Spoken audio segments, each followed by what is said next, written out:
Hi guys, it's Carissa, and this is TTW number 28, Sock Bun Edition.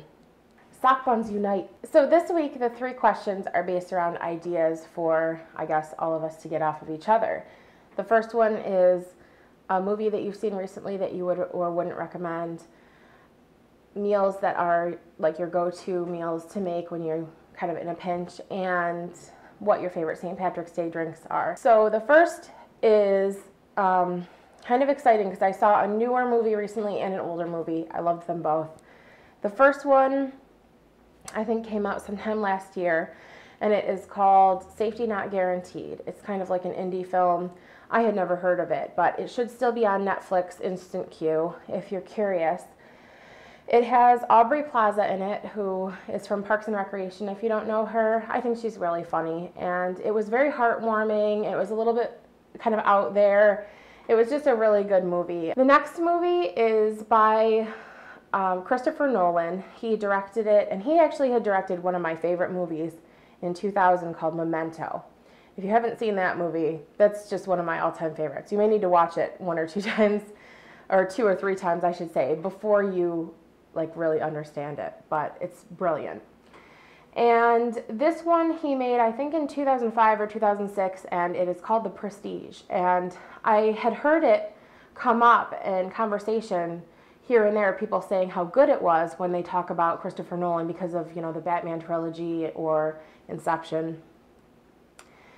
And online ratings for it are very high, and I was really interested. So I rented it. I had to go to a Blockbuster, and I was surprised it was still open, but I went to this Blockbuster so we could finally watch this movie that we've been hearing all about, and it is so good. It has Christian Bale and Hugh Jackman in it, and they play a pair of magicians who were friends who become enemies, and it's kind of the story of how that evolved. And bonus, David Bowie's in it, so that's awesome. And it is really dark, and there's a lot of little twists to it. It's just very, very entertaining, and I highly recommend it. If you are not a fan of Christopher Nolan, or you didn't care for the Batman trilogy or Inception, please still give this movie a chance, because I think those were like big blockbusters and they don't fully represent his style, or maybe how well he can direct a different type of story. So I really highly recommend that movie. Drop everything. Rent it now. Number 2, I feel like I've had a cat hair in my nose this whole time, so how would that be anything new? Number 2 is a meal you make in a pinch. For us, I don't really have one for dinner. I almost always have specific ingredients for specific things. But for me personally, like for breakfast, lunch, or even dinner, sometimes when Mike isn't home, you know, because of his schedule, I, at any given time, always have ingredients to make different kinds of smoothies.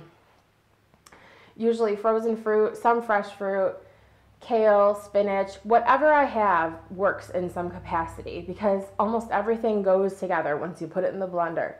I'll pair it with like homemade hemp milk with hemp seeds and almond milk, or the coconut milk that comes in a can, full fat coconut milk, I'll use that. Then just anything else that I've got in the cupboards that will add a little bit of nutrition to it. So flax oil or ground flax seeds, ground chia seeds, just whatever's around. And the frozen fruit helps make it cold, and it always works. Number 3 is, what is your favorite St. Patrick's Day drink? And I would have to say a shamrock shake, because I'm really not a drinker. I discovered sometime last year or the year before that I am allergic to the sulfites in most alcohol. So basically, if I have organic sulfite-free wine, which there's like 4 brands of it, I'm usually okay, but not always. I just don't even bother trying anymore, but I'm way fun. Like, I'm not like that sober person in the room that is no fun because I'm not drinking. Usually, if people are over here, they don't even know. Like, they can't even tell because I'm just having a good time. But I'm totally with Mad with Stars on this. And this is exactly the first thing I thought of when Lisa asked this question. If this is like a guilty pleasure type drink, like something that you kind of binge on because it's like a binge drinking holiday, or it has become in the United States at least, I would totally be all about having like a whole pitcher of Pepsi or Coke. I know just how terrible it is for me. Not only the sugars, the chemicals, but also, like the caramel coloring is just like pure carcinogen, and it doesn't do anything for the taste. It just makes it brown. I know how awful it is for me, but it doesn't make me love it any less. So I can't keep it in the house. I'll just drink it right away. I'll have it for breakfast. I don't care. I would just drink it any time of day. I just love it so much. So, when you hear like on the radio a bar advertising like a keg night or 2-for-1 drafts, this and that, to me it's like so weird to think like people are like, yeah. And I'm like, I guess I understand. Like if it was Pepsi, kegs of Pepsi, I would be like, sure, sign me up. So that's just, so if we were to go out on St. Patrick's Day, you would have to buy me copious amounts of brown cola soda, and then get me a Shamrock Shake on the way home. That's pretty much it. That's it for TTW number 28, Sock Bun Edition. Thanks, guys. I'll talk to you next week. Bye.